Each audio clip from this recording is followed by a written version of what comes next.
Gita IAS, जहां सपनों को पंख मिलते हैं। हेलो स्टूडेंट्स, आज हमें देखना है बिजनेस स्टैंडर्ड के दो आर्टिकल एक साथ मिला के देखना है। एक है why do FIIs keep selling, जो फॉरेन पोर्टफोलियो इन्वेस्टर्स हैं पैसा खींच रहे हैं मार्केट से, इंडियन मार्केट से। दूसरा ये पढ़ेंगे कि ये दोनों कंबाइन करके आरबीआई रूपी डिफेंस में बैकफायर। क्यों ऐसा लिखा है? क्योंकि अभी हाल ही में आरबीआई ने कुछ स्टैंड लिया है, ठीक है, कुछ पॉलिसी चेंज की है, जिसकी वजह से ये आर्टिकल बोल रहा है वो पॉलिसी चेंज ही बैकफायर कर जाएगी। क्यों क्यों चेंज किया गया वो पॉलिसी? पॉलिसी इसलिए चेंज किया गया है क्योंकि आरबीआई जो है, ये जो रूपी जो इतना डिवैल्यू करता जा रहा है उसको रोकने के लिए कोशिश कर रही है, ठीक है, ताकि इन्फ्लेशन वगैरह ना हो, उसके लिए कुछ चेंज किया गया है। उस वही चेंज बैकफायर कर जाएगी अकॉर्डिंग टू दिस आर्टिकल। दोनों मिला के देखेंगे कि एफपीआई पैसा क्यों निकाल रही है, और ये जो आर्टिकल लिखा हुआ है कि वही जो आरबीआई ने चेंज किया क्यों बैकफायर करेगी। ठीक है, एक मोटा मोटा आंसर दे देता हूँ। इसमें ये है कि जो भी पॉलिसी चेंज हो रहा है वो कोई स्ट्रक्चरल चेंज नहीं है, ऊपर ऊपर से जो अभी कोई प्रॉब्लम आई, बस ऊपर ऊपर से हम उस प्रॉब्लम को सॉल्व कर रहे हैं, यानी सिम्टम्स को सॉल्व कर रहे हैं हम केवल, मेन कॉज जो है उस पर ध्यान नहीं जा रहा है। ठीक है, तो एक एक करके देखेंगे। अब देखिए प्रॉब्लम क्या है। इंडियन रुपी लगातार गिर रहा है, कमजोर हो रहा है। इंडियन रुपी कमजोर होने का मतलब क्या है? एक डॉलर, एक डॉलर, एक डॉलर कमजोर होने का मतलब समझिएगा। ठीक है, देखिए ये है 82 रुपया, ये है 83 रुपये, ये हो गया 94 रुपीज। देखने में लगेगा कि $1 के बराबर 82 है, 83 है, 94 है, तो लग रहा होगा कि यार ये तो बढ़ रहा है तो अच्छी बात है, बढ़ता हुआ अच्छा लगता है, लेकिन नहीं। देखिए इसका मतलब ये है कि हमें $1, मान लीजिए आपको किसी दूसरे कंट्री में चले गए, आप कहेंगे कि हमको $1, वहां पे डॉलर चलेगा तो आप कहेंगे डॉलर लेना है, तो अपनी जेब से आप अपना पैसा जो है, अपना खुद का पैसा 82 रुपया दे के $1 खरीदेंगे। फिर मान लीजिए खबर आ रही है कि पैसा गिर रहा है, इंडियन रुपी डिवैल्यू कर रही है, वैल्यू गिर रही है, तो 83 अब क्या है, 83 रुपया हो गया है। तो दूसरे कंट्री में जब आपको $1 खर्च करना होगा तो फिर 83 रुपया जेब से निकालेंगे, उसके बाद $1 खरीदेंगे, तब खर्च कर पाएंगे। फिर अब सुनने में आ रहा है कि 94 रुपया हो गया है। ठीक, तो अब आपको $1 जो है खरीदना पड़ेगा, तो अपने जेब से 94 रुपया देंगे वही $1 खरीदने के लिए। समझ में आया? मान लीजिए ये एक बोतल कितने का है? एक बोतल मान लीजिए कोई कोल्ड ड्रिंक है, कोल्ड ड्रिंक है, आप विदेश में है, वो कोल्ड ड्रिंक खरीदना है, ठीक, तो $1 का ये, तो $1 का आप जब कोल्ड ड्रिंक खरीद रहे थे तो पहले कितना, 82 रुपया में $1 खरीद रहे थे, 83 रुपया में 94 रुपया। ठीक, अब क्या हो गया, अब हम 82 रुपया नहीं, अब हम 94 रुपया में सेम कोल्ड ड्रिंक खरीद रहे हैं $1 खर्च करके। इसे कहते हैं रुपया डिवैल्यू करना, पैसा गिर रहा है, कमजोर हो रहा है हमारा। समझ में, आप समझ में आ गया होगा। 82 रुपया से सीधा 94 रुपीज $1 खरीदने के लिए। ठीक है, समझ में आया होगा। तो कारण क्या है, रूपी लगातार कमजोर हो रहा है, गिर रहा है, तो क्या है, डॉलर स्ट्रांग हो रहा है। ग्लोबल टेंशन जो है, वेस्ट एशिया वॉर, इंडिया से कैपिटल आउटफ्लो हो रहा है। कैपिटल आउटफ्लो जो एफपीआई, फॉरेन पोर्टफोलियो इन्वेस्टर है, एफपीआई, वो क्या कर रहे हैं, पैसा लेके भाग रहे हैं। अब यही सब कारण देखिए, यही सब कारण है। तो आरबीआई क्या कर रहा है, जब ये सब प्रॉब्लम है, ऊपर पैसा गिर रहा है, वेस्ट एशिया में प्रॉब्लम है, ठीक, पैसा लेके लोग भाग रहे हैं बाहर, अपना इतना टेंशन देख रहे हैं, तो आरबीआई क्या कर रहा है? आरबीआई क्या कर रहा है?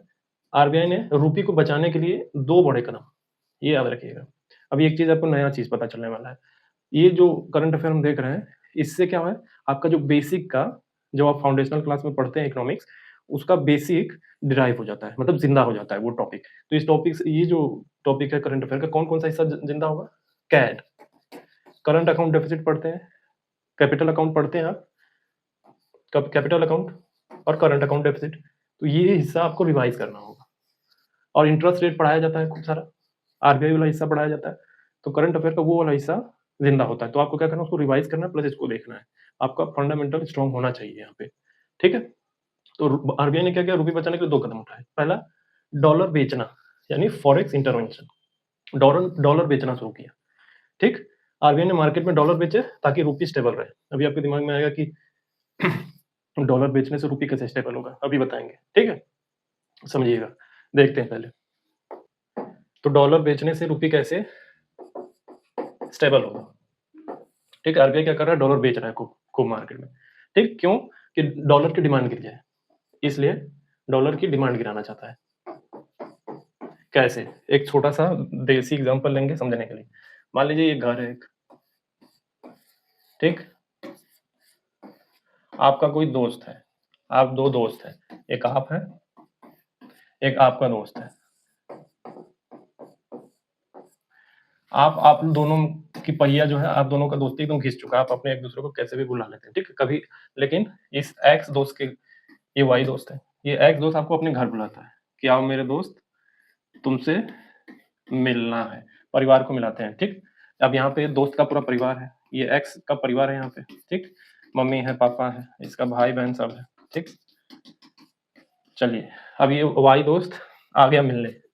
पहले दिन तो आया, मिला, सब लोग बड़ी सत्कार किए इसका, ठीक। काफी व्यंजन रखा गया इसको खाने के लिए, वाई के लिए, ठीक। एक दिन आया, खूब सारा व्यंजन मिला। फिर क्या हुआ, दूसरे दिन भी गया, फिर सारा व्यंजन रखा गया। तीसरे दिन गया, फिर व्यंजन रखा गया। चौथे दिन गया तो एक एक व्यंजन कम होने लगे। अब पहले क्या था, खूब व्यंजन आ रहे थे लगातार। 3 दिन गया, फिर चौथे दिन गया तो एक व्यंजन कम हो गया, ठीक। 5वें दिन फिर पहुंचा, फिर एक व्यंजन कम हो गया। छठे दिन फिर पहुंचा, फिर एक व्यंजन कम हो गया, खाने पीने की चीजें, ठीक। फिर एक व्यंजन कम हो गया। 7वें दिन पहुंचा, 8वें दिन पहुंचा, फिर 15वें दिन फिर पहुंचा, फिर पूरा व्यंजन गायब हो गए। क्या बचता है, केवल एक गिलास पानी। शुरू में क्या हुआ, खूब सत्कार हुआ कि अब आए, खूब बैठा के दोस्त को खिला पिला रहे हैं, खूब सारा चीजें चल रहा है। अब क्या हुआ, धीरे धीरे व्यंजन गायब होने लगे। फिर 1 महीना लगातार गए किसी घर, तो क्या हुआ, ये गिलास भी गायब हो गया। पूछ रहे हैं कि क्या, फिर पूछ रहे हैं आते ही गेट के पास, क्या कोई काम है, कोई काम है। तो आपको लगेगा यार पहले दिन आया तो खूब सारा व्यंजन मिल रहा था, फिर 1 महीना लगा, लगभग रोज रोज देख रहा हूँ धीरे धीरे व्यंजन कम हुआ, फिर गिलास का पानी कम हुआ, फिर तो डायरेक्ट गेट के सामने खड़ा करके सवाल पूछ ले रहे हैं। तो ये क्या है, आपकी वैल्यू गिर गई। क्यों, क्यों गिर गई वैल्यू, क्योंकि सप्लाई आपने ज्यादा कर दी। अपनी सप्लाई क्या कर दी, खूब बहुत ज्यादा कर दी। डिमांड कब बनी रहती है, जब आप 1 दिन गए, फिर 1 महीना गए, फिर 2 महीना गए, फिर तब गए, ठीक है। तो डिमांड बनी रहती है, तो सत्कार बराबर चलता रहता है, व्यंजन के साथ, पानी के साथ। लेकिन अब डेली जा रहे हैं, अब डेली जा रहे हैं, तो क्या हुआ, एक्सेसिव सप्लाई, खूब ज्यादा सप्लाई कर दिया, खूब ज्यादा सप्लाई। क्या हुआ, मार्केट में इतना आ गया कि डिमांड ही गिर गई, दाड़ से डिमांड गिर गई, आपकी आपकी वैल्यू गिर गई पूरी की पूरी, ठीक है। पूरी वैल्यू धड़ाम कर गई, यही होता है, ठीक है। ये क्या है, दोस्त के साथ तो ठीक चल रहा था, लेकिन परिवार के पास गए दोस्त के, रोज रोज जा रहे हैं, आपकी वैल्यू गिर गई, ठीक है। तो ये अपनी वैल्यू बनाना कैसे है कि कम जाइए। अब यहाँ पे देखिए, अब डॉलर का मामला देखिए, डॉलर रुपए का। अब डॉलर इतना महंगा क्यों है, क्यों, क्योंकि इसकी डिमांड बनी हुई है। डिमांड कैसे बन रही है, मार्केट में एक्सेसिव सप्लाई नहीं है, बहुत ज्यादा सप्लाई नहीं है इसका, ठीक। और रुपए कैसा क्या हुआ, वैल्यू गिर गई, क्यों, क्योंकि एक्सेसिव सप्लाई हो गया इसका, खूब ज्यादा। कैसे हुआ एक्सेसिव सप्लाई, मान लीजिए यहाँ पे 2 चीज लेते हैं, 1 2 3 4 5, ये क्या है, डॉलर, 1 डॉलर, डॉलर है ये केवल। ये क्या है, रुपया, ये डॉलर है, ये रुपया है, ठीक है। 1 2 3 4 5, 5, ठीक है। चलिए, क्या हुआ, फॉरेन कुछ घटा, वेस्ट एशिया में कुछ प्रॉब्लम आई, क्या हुआ, लोग पैसा, फॉरेन पोर्टफोलियो इन्वेस्टर क्या पैसा लेके निकाल ले गए, भाग गए। अब मान लीजिए इसमें से $2 निकल गया, फॉरेन पोर्टफोलियो इन्वेस्टर पैसा लेके भाग गए, कितना बचा, 3 $3 बच गया। और यहाँ क्या है, रुपया $5, तो क्या है, ये मार्केट है पूरा। मार्केट में सबसे ज्यादा चीज क्या है, अब बचा, रुपया बचा हुआ है, तो क्या करेगा ये, रुपया की वैल्यू गिरेगी, क्योंकि एक्सेसिव सप्लाई हो गया, अब ऑटोमेटिक पैसा लेके लोग डॉलर भाग गए, अब मार्केट में बचा है रुपया खूब सारा, एक्सेसिव सप्लाई हो गया, तो क्या है, इसकी वैल्यू अपने आप गिर जाएगी, ठीक है। डिमांड गिर जाएगी, बहुत ज्यादा है मार्केट में, पैसा बहुत, रुपया बहुत ज्यादा है, डॉलर कम है। अब आइए कि आरबीआई क्या कर रहा है, डॉलर बेच रहा है मार्केट में, ठीक है। क्यों, मान लीजिए अब यहाँ पे क्या है, $2 की कमी होने की वजह से रुपए की वैल्यू गिर गई, गिरने लगी, क्योंकि इसका एक्सेसिव सप्लाई हो गया, ठीक। तो आरबीआई क्या करेगा, यही मार्केट में फॉरेक्स, फॉरेक्स जानते हैं, फॉरेक्स रिजर्व, वहां से पैसा निकालेगा, डॉलर, डॉलर कहाँ, मार्केट में $2 की कमी है, क्या करेगा, फॉरेक्स से निकाल के पैसा $2 बेच देगा मार्केट में। क्या हो गया, यहाँ $5 हो गया, यहाँ ₹5 हो गया, 5 बराबर हो गया, तो क्या होगा, ये $1, ये जो $1 बराबर 83 रुपीज मान लीजिए चल रहा था, ठीक। अभी क्या हुआ है, $1 बराबर 90 रुपीज हो गया, तो ये स्टेबल होने लगेगा धीरे धीरे, ठीक है। तब देखेंगे कि $1 जब ये बराबर होने लगेगा मार्केट में, डॉलर और रुपीज, तब क्या होगा, $1 बराबर हो सकता है, ये जो 90 रुपीज, 94 रुपीज दिख रही है, धीरे धीरे घट के कोशिश हो कि 84 हो जाए या 88 हो जाए। कह सकते हैं कि रुपया का जो वैल्यू गिरी थी अब उठने लगेगी, रुपया स्ट्रांग होने लगेगा, ठीक है, तो इसलिए आरबीआई क्या कर रहा है, डॉलर बेच रहा है मार्केट में। एग्जाम्पल समझ में है? वो एग्जाम्पल याद रखिएगा, एक घर है, दो दोस्त हैं।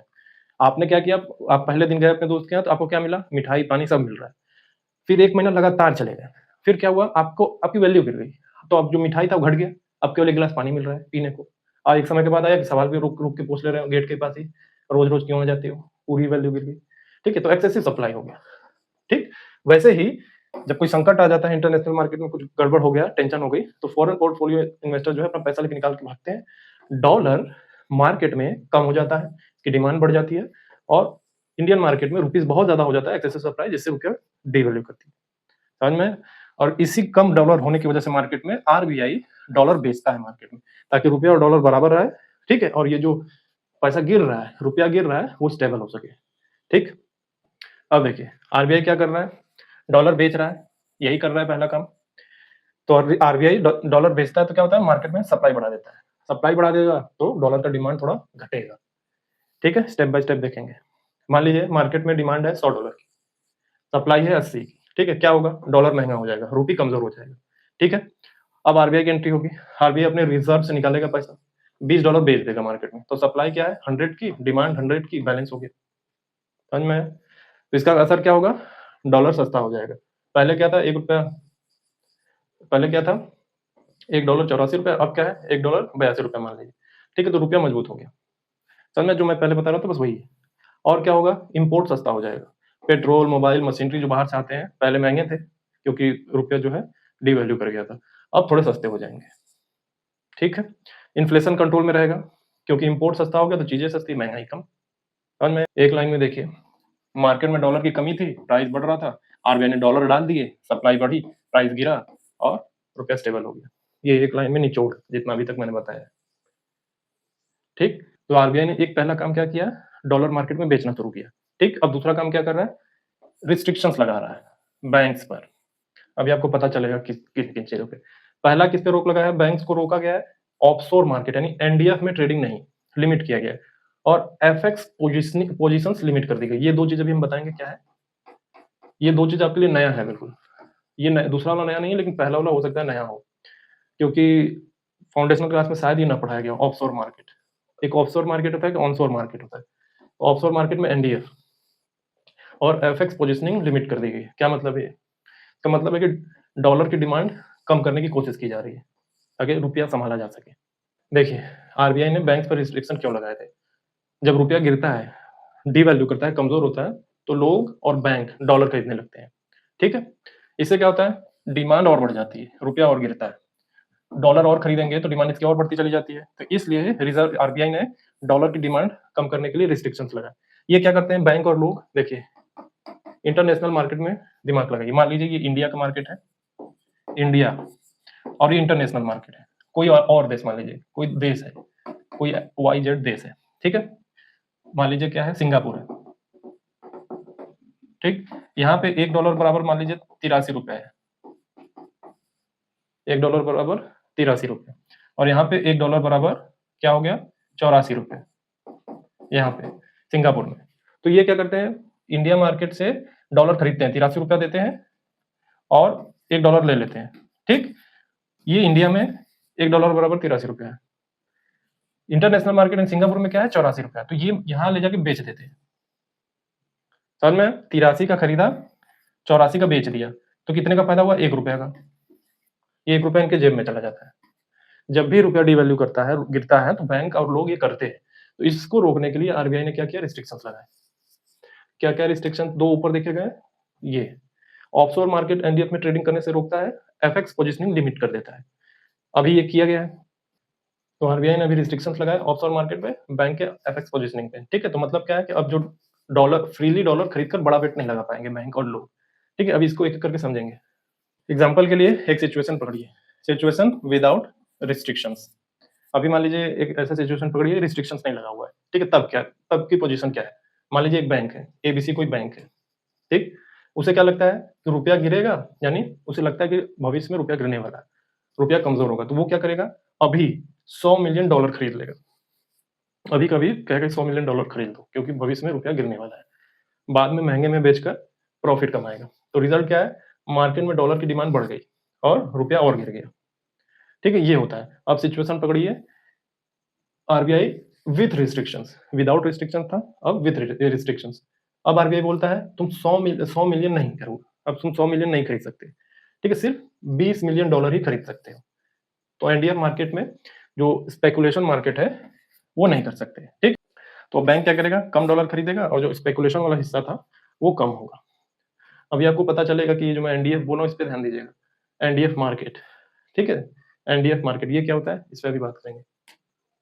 फाइनल इंपैक्ट क्या पड़ेगा, रिस्ट्रिक्शन से डॉलर की डिमांड कम हो जाएगी, रुपए पे जो प्रेशर है वो कम होगा और रुपया स्टेबल रहेगा, कम गिरेगा।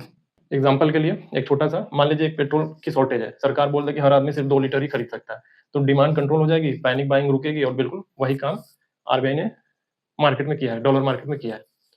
ठीक है, इससे आपको याद रहेगा, रिलेट कर पाएंगे। अब है एनडीएफ क्या है, ठीक है, एनडीएफ मार्केट ऑनशोर ऑफशोर। तो एनडीएफ मार्केट क्या है, देखिए एनडीएफ का पहले फुल फॉर्म देखिए, non deliverable forward, non deliverable forward, ठीक है। तो ये एक टाइप का क्या है, करेंसी डेरिवेटिव कॉन्ट्रैक्ट है। ये क्या है, एनडीएफ कॉन्ट्रैक्ट है। मान लीजिए आपको फ्यूचर में ये लगता है कि आज मान लीजिए एक डॉलर बराबर कितना है, 83। आपको फ्यूचर में ये लगता है कि रुपया गिरने वाला है, ठीक है, हो सकता है 85 हो जाए, तो आप क्या करते हैं, एक एनडीएफ कॉन्ट्रैक्ट करते हैं। क्या है ये, कॉन्ट्रैक्ट है, एनडीएफ एक तरीके का कॉन्ट्रैक्ट है। तो एनडीएफ, आप एक एनडीएफ कॉन्ट्रैक्ट करते हैं, ठीक। ये हेजिंग के लिए होता है, लेकिन लोग क्या करते हैं, इसको स्पेकुलेट करते हैं। हेजिंग के लिए इस्तेमाल किया जा सकता है, लिमिटेड तौर पे आरबीआई ने अलाउ किया है कि अब लिमिटेड यानी कंट्रोल में करेंगे, आरबीआई की देखरेख में करेंगे, ठीक है। इंडिया में खुले रूप से अलाउ नहीं है, इंडिया में खुले रूप से अलाउ नहीं है, ये आरबीआई की देखरेख में होता है पूरा, ठीक है। जिसे ऑनशोर, ऑनशोर मार्केटिंग कहते हैं। ऑनशोर का क्या मतलब है, देश के अंदर, और ऑफशोर मार्केट का क्या मतलब है, देश के बाहर, इंडिया के बाहर, ठीक है। तो ऑफशोर मार्केटिंग, ऑफशोर मार्केटिंग अगर कर रहे हैं तो उसको उसके क्योंकि देश के बाहर हो रहा है तो आरबीआई कंट्रोल में नहीं है, और ऑनशोर मार्केटिंग हो रहा है एनडीएफ का, तो आरबीआई के कंट्रोल में है, ठीक है। तो लेकिन आरबीआई ने एनडीएफ यानी स्पेकुलेशन के लिए लिमिटेड अलाउ किया है बैंक को, लिमिटेड अलाउ, और बैंक के देखरेख में होगा, ठीक है। तो अब मैं क्या बता रहा था कि मान लीजिए अब भविष्य में क्या होने वाला है, अभी क्या है 83 डॉलर, आपको लगता है कि भविष्य में $1 85 रुपए का होने वाला है, तो आप क्या करते हैं, एनडीएफ कॉन्ट्रैक्ट करते हैं, ठीक। एनडीएफ कॉन्ट्रैक्ट कि भविष्य में 85 रुपया हो जाएगा, ठीक है, हमको कोई नुकसान ना हो इसलिए हम इस पे कॉन्ट्रैक्ट करते हैं 85 रुपए का, ठीक है। अब क्या होता है, आपकी उम्मीद से आपने एक डॉलर 85 पे कॉन्ट्रैक्ट किया था, हो गया 87 का, चला गया 87, ठीक है। अब आपने कोई मान लीजिए एक्स 87 हो गया, ठीक है, 87, तो आपको क्या है, यहाँ पे 2 रुपए का फायदा हो गया, 2 रुपए का फायदा हुआ है, समझ में आया।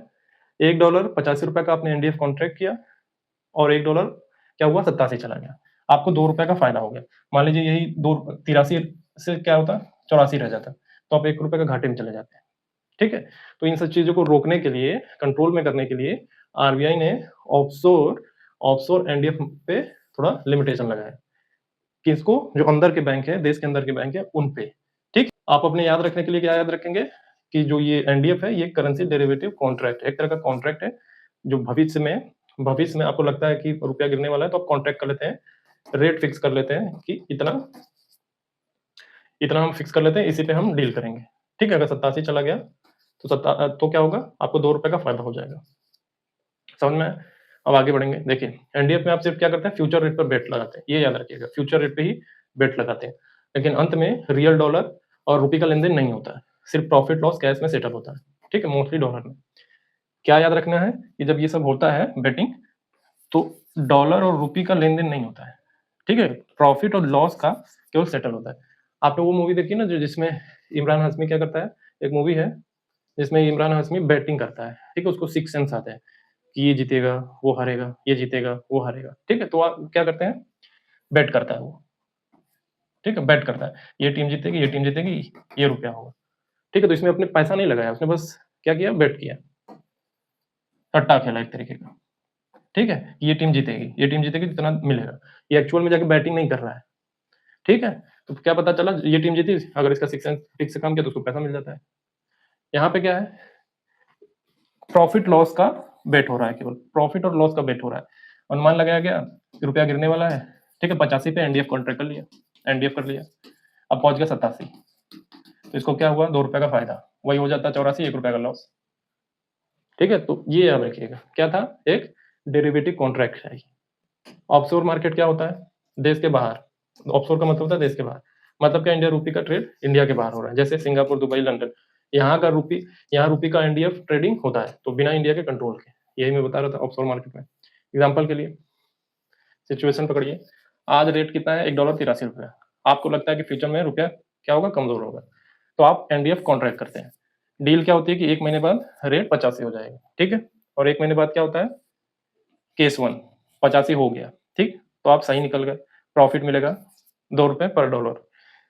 केस 2 82 हो गया, ठीक, आप गलत हो गए, तो लॉस देना पड़ेगा, आपको लॉस देना पड़ेगा, ठीक है। तो आरबीआई को प्रॉब्लम क्यों है ऑफशोर एनडीएफ मार्केट में, आरबीआई को प्रॉब्लम क्यों है ऑफशोर इंडिया, ठीक, लोग बिना इंडिया आए रुपए पर बेट लगा सकते हैं, स्पेकुलेशन बढ़ता है और रुपए पर प्रेशर आता है, ये इससे दिक्कत है। हेजिंग से दिक्कत नहीं है, हेजिंग क्या होता है मैं बताऊंगा, हेजिंग से दिक्कत नहीं है, स्पेकुलेशन से दिक्कत है, हेजिंग से दिक्कत नहीं है, स्पेकुलेशन से दिक्कत है, इसलिए आरबीआई जो है कंट्रोल करना चाहता है। ये सट्टे जो खेलने लगते हैं ना, इसकी वजह से दिक्कत हो जाती है। अब समझिए हेजिंग बात करेंगे, हेजिंग क्या है, हेजिंग क्या है कि मान लीजिए, समझ लीजिए ऐसे मोटा मोटा कि फ्यूचर के समस्याओं से बचने के लिए, आपको फ्यूचर में कोई लॉस ना हो, उसके लिए आप हेजिंग करते हैं, ठीक है। मान लीजिए कि $1, और हेजिंग के बहुत सारे टाइप्स हैं, वो भी बताएंगे, लेकिन उसको सोल्यूशन आपको देखना है। $1 83 का, ठीक है, आप क्या है, गेहूं बेचना चाहते हैं, मान लीजिए, ठीक है, तो आपको लगता है कि फ्यूचर में रुपया गिर सकता है, आपको लगता है बहुत गिरेगा, तो आप क्या करते हैं, फ्यूचर के लिए $1 85 पे आप हेजिंग कर लेते हैं कि फ्यूचर में पैसा कितना भी ऊपर नीचे जाए, हम मैं 85 पे लॉक करता हूँ, हम अगर कुछ भी ऊपर नीचे हुआ हम 85 पे खरीदेंगे बेचेंगे, ठीक है, इसको फॉरवर्ड बोलते हैं, फिक्स कर लेते हैं एकदम। हेजिंग का एक और टाइप है फॉरवर्ड, तो फिक्स कर लेते हैं। तो क्या हुआ, फ्यूचर में क्या हुआ कि रुपया हो गया 87 का, और $1 बराबर 87, ठीक, लेकिन आपको फिर भी 85 पे मिलेगा, समझ में, फिर भी आप 85 पे ही लेंगे, फिक्स कर लिया, अपने फ्यूचर से अपने आप को बचाने की कोशिश किया, समझ में, आपने क्या किया, 85 पे ही ले लिया।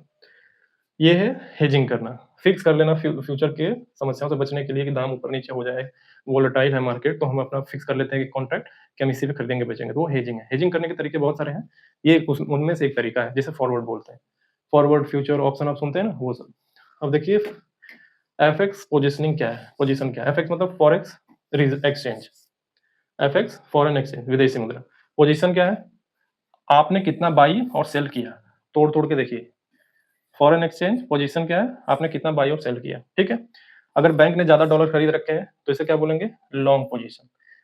कम अगर क्या हो, ज्यादा डॉलर बेच दिए तो इसे कहेंगे शॉर्ट पोजीशन। एफएक्स पोजीशन समझ रहे हैं, एफएक्स पोजीशन क्या है, फॉरेन एक्सचेंज पोजीशन क्या है, आपने कितना बाई और सेल किया है। लॉन्ग पोजीशन क्या है, बैंक ने ज्यादा डॉलर खरीद रखा है, बैंक ने ज्यादा डॉलर बेच रखा है, तो शॉर्ट पोजीशन। तो इसको लिमिट किया है, एफएक्स पोजीशन को भी लिमिट किया है।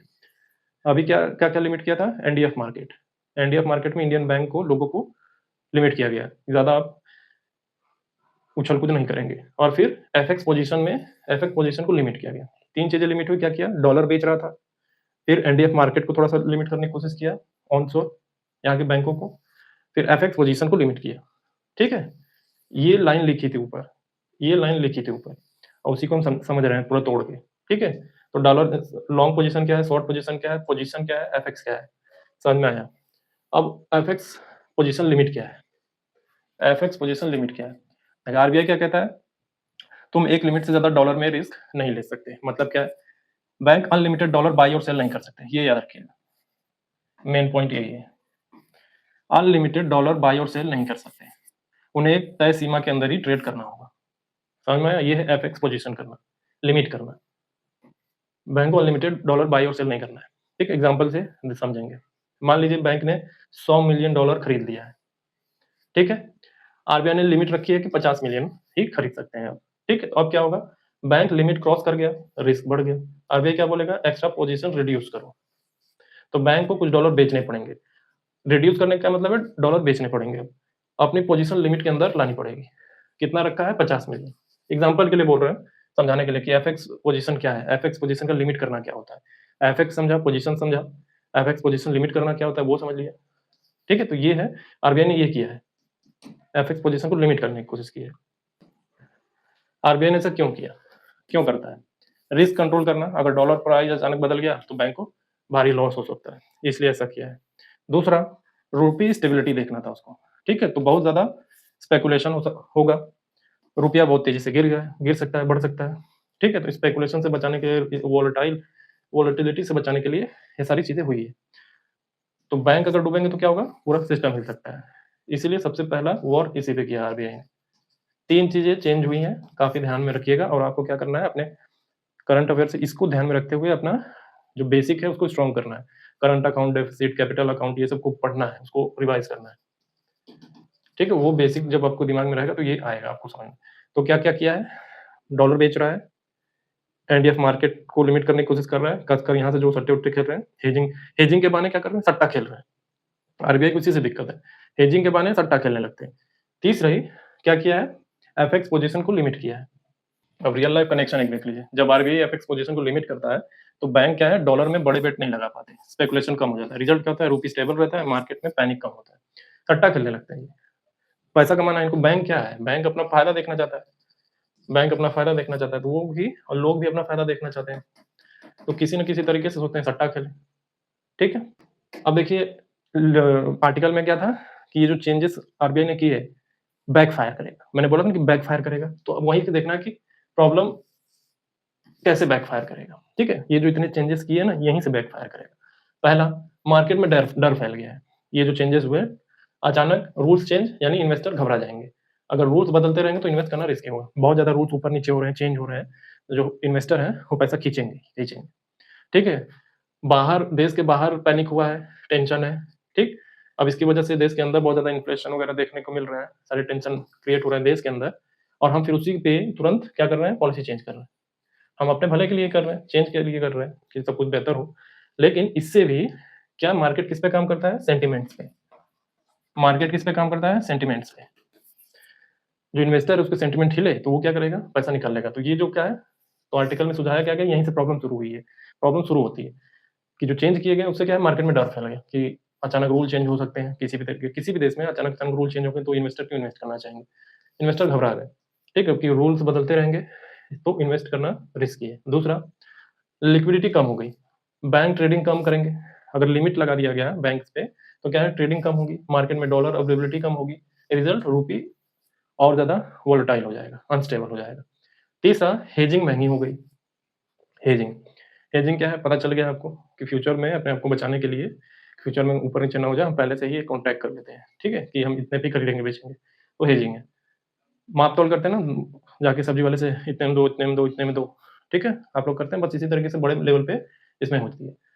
हेजिंग महंगी होगी, पहले इन्वेस्टर इजी रिस्क हेज कर लेते थे, अब क्या है, रिस्ट्रिक्शंस है तो हेजिंग कॉस्टली है। इन्वेस्टर क्या सोचेगा, इंडिया में इन्वेस्ट करना कॉस्टली प्लस रिस्की है, तो सेंटिमेंट उसके हिले और वो यहाँ से निकल गया। अब देखिए विस्तार से देख लेते हैं कि हेजिंग क्या होती है। हेजिंग हेजिंग यानी रिस्क से बचने का तरीका, ये याद रखिएगा। हेजिंग को एक दिमाग में रखिएगा, दिमाग में क्या है हेजिंग, रिस्क से बचने का तरीका, ये दिमाग में बस रखिए। हमको रिस्क से बचना है और उसके लिए हम क्या करेंगे, हेजिंग करेंगे। ठीक है, एक देखिए, फ्यूचर में होने वाले लॉस से पहले कंट्रोल करना, उसे हेजिंग कहते हैं। फ्यूचर में होने वाले लॉस को पहले से ही कंट्रोल करें। एग्जाम्पल के लिए मान लीजिए किसान गेहूं उगाता है, अभी प्राइस कितना है, 2000 प्रति क्विंटल, लेकिन 3 महीने बाद प्राइस गिर सकता है। आपको लगता है कि ये 2000 प्रति क्विंटल भी है, हो सकता है और कम ना हो जाए, गिर जाए प्राइस, तो किसान क्या करेगा, अभी कॉन्ट्रैक्ट कर लेता है कि मैं 3 महीने बाद 2000 पर ही बेचूंगा। ठीक है, रिजल्ट क्या है, अगर प्राइस गिरकर 1500 हो गया, ठीक, तो किसान ने कितने पे कॉन्ट्रैक्ट किया है, 2000 रुपए पे, तो किसान सेफ है। ठीक है, अगर बढ़ के 2500 रुपया हो गया तो एक्स्ट्रा प्रॉफिट मिस कर जाएगा। मतलब 2000 में इसने कॉन्ट्रैक्ट किया कि 2000 में ही बेचूंगा, 1500 हो गया तो सेफ है कि 2000 रुपए में बेच देगा, इसको फायदा होगा। लेकिन मान लीजिए गलती से 2500 हो गया तो 500 लॉस कर जाएगा, लेकिन सेफ रहेगा। इसने जितने में तय किया कि 2000 में बेचूंगा तो 2000 में बेच देगा, भले प्राइस ऊपर नीचे हो ही ना क्यों। ठीक है, तो ये क्या है, हेजिंग है। ये हेजिंग है, रिस्क से बचा लेकिन एक्स्ट्रा प्रॉफिट छोड़ दिया। ठीक है, अभी ऐसा चांस नहीं है कि 2500 हो ही जाए, हो सकता है कम भी हो जाता, लेकिन इसने फिक्स कर लिया कि 2000 पे बेचेंगे। तो ये हेजिंग है, समझ में आया? अब देखिए फॉरेक्स एग्जांपल देखिए, फॉरेक्स एग्जांपल, फॉरेक्स, ठीक है, इंडिया वाला। मान लीजिए एक इंडियन कंपनी है, यूएस से सामान खरीदती है एक इंडियन कंपनी यूएस से सामान खरीद रही है। आज रेट कितना है? एक्सचेंज रेट $1 बराबर 83, 83 है नहीं, बस मान लीजिए हाइपोथेटिकली, ठीक है। डर, कल डॉलर 90 रुपया हो गया तो लॉस हो जाएगा, ये डर है। कंपनी क्या करती है, अभी ही डील फिक्स कर लेती है, कितने पे? $1 बराबर 83 रुपया, इस एक्सचेंज रेट पे फिक्स कर लेती है। तो डॉलर बढ़ा, डॉलर बढ़े, सेफ है, डॉलर गिरे, फायदा मिस कर गया, जैसे गेहूं वाले मामले में, ठीक है। तो ये क्या है? हेजिंग है। तो हेजिंग का गोल्डन रूल क्या है? लॉस कम करो, प्रॉफिट सैक्रिफाइस करके, समझ में आया? दिमाग में ये रखिएगा, हेजिंग का सबसे मेन पॉइंट ये होता है कि हमको लॉस नहीं करना है अपना, हमें लॉस से बचना है। लॉस से बचने के लिए हम ये करते हैं हेजिंग, भले उसमें प्रॉफिट छूट जाए, हो गया गलती से बढ़ गया, जितना हमने सोचा नहीं था उससे ज्यादा हो गया, ठीक है, लेकिन प्रॉफिट भले लूज कर जाते हैं, लेकिन लॉस से बच जाते हैं। तो फंडामेंटल रूल क्या है हेजिंग का? कि लॉस से बचना है। अब देखिए आरबीआई के केस से जोड़ते हैं हेजिंग को। आर्टिकल में क्या हुआ है? आरबीआई ने रिस्ट्रिक्शन लगाई है, ठीक है। हेजिंग करना मुश्किल प्लस महंगा हो गया है रिस्ट्रिक्शन की वजह से। तो इन्वेस्टर क्या सोच रहा है? रिस्क कवर नहीं कर सकता, रिस्क कवर नहीं कर सकता, तो इंडिया में इन्वेस्ट क्यों करूं? समझ में आया? इसलिए फॉरेन इन्वेस्टर दूर जा रहे हैं। पहले वाला आर्टिकल याद करिए, मैंने बोला था कि 2 आर्टिकल साथ में मिला के पढ़ रहे हैं।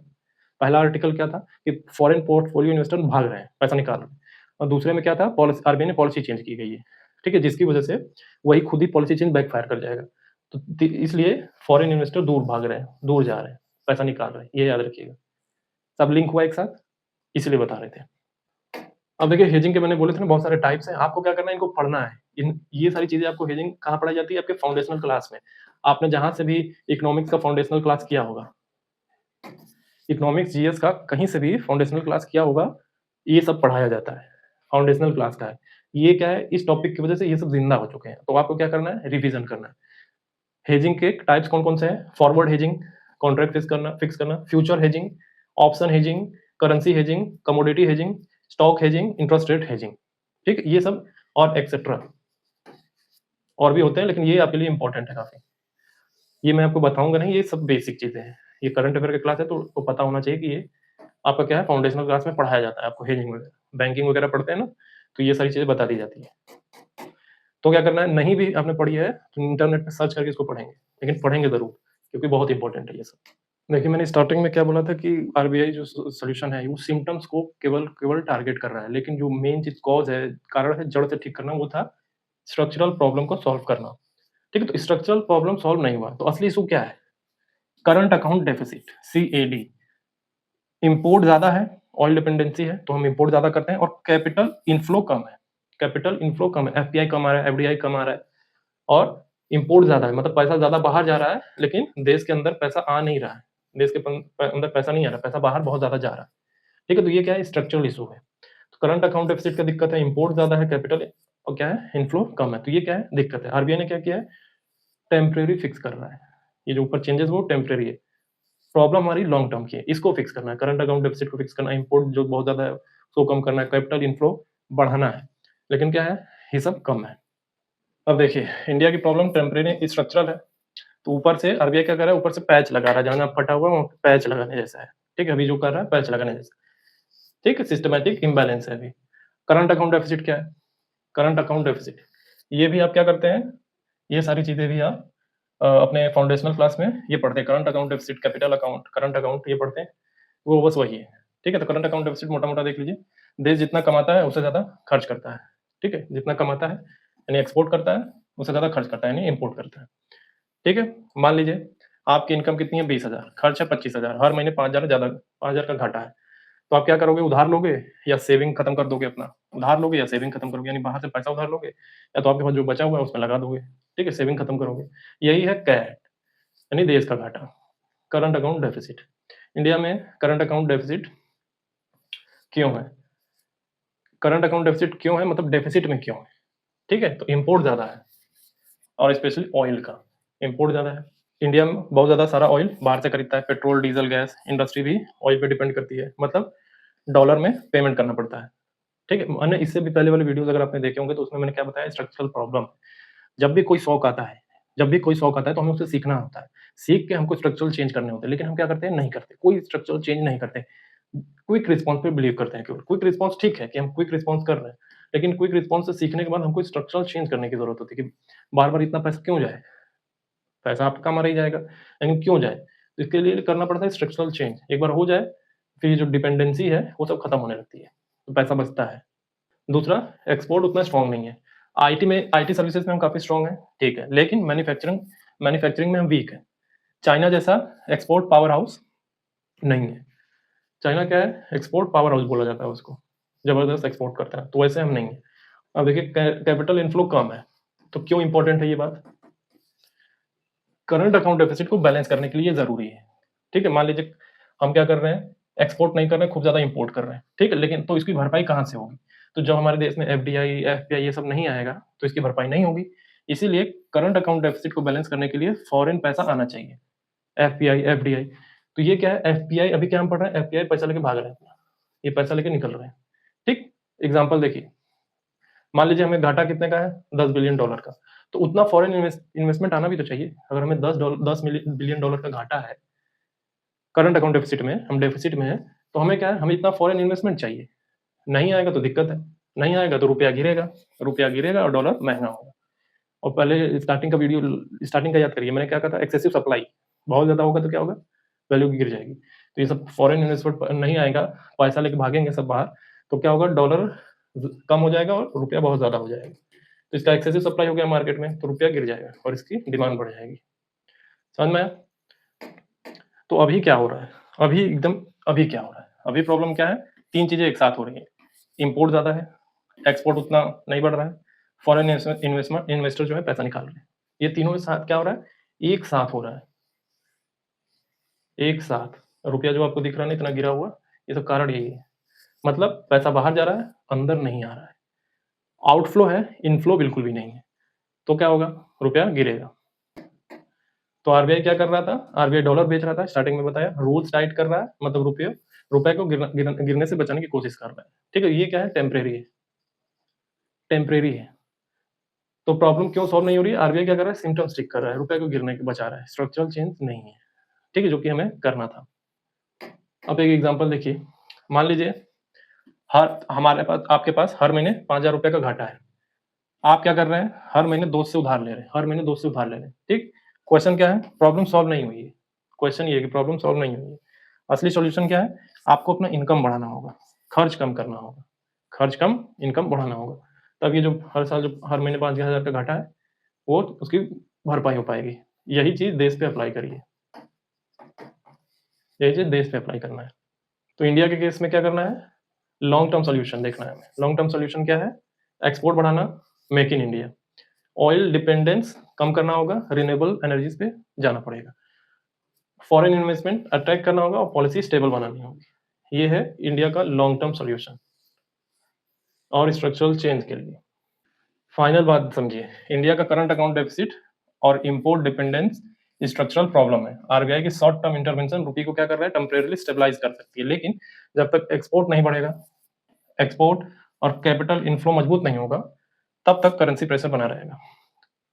पूरा क्रक्स है ये, ठीक है, करेंसी प्रेशर बना रहेगा जब तक चेंज नहीं होगा। ये सारी चीजें स्ट्रक्चरल चेंज नहीं करेंगे, बस सिम्टम्स पे ध्यान लगाए रहेंगे, तो ये प्रॉब्लम दिखती रहेगी।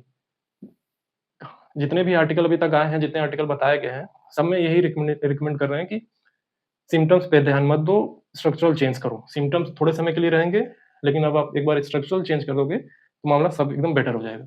लेकिन वही बात है कि कितनी बार भी चिल्ला ले, जो एक्सपर्ट्स हैं कितनी बार भी चिल्ला ले, कोई ध्यान नहीं दे रहा है इस पे, और पैसा किसका जा रहा है, टैक्स पेयर का जेब से पैसा जाता रहेगा। ठीक है, तो आज के लिए इतना ही, थैंक यू।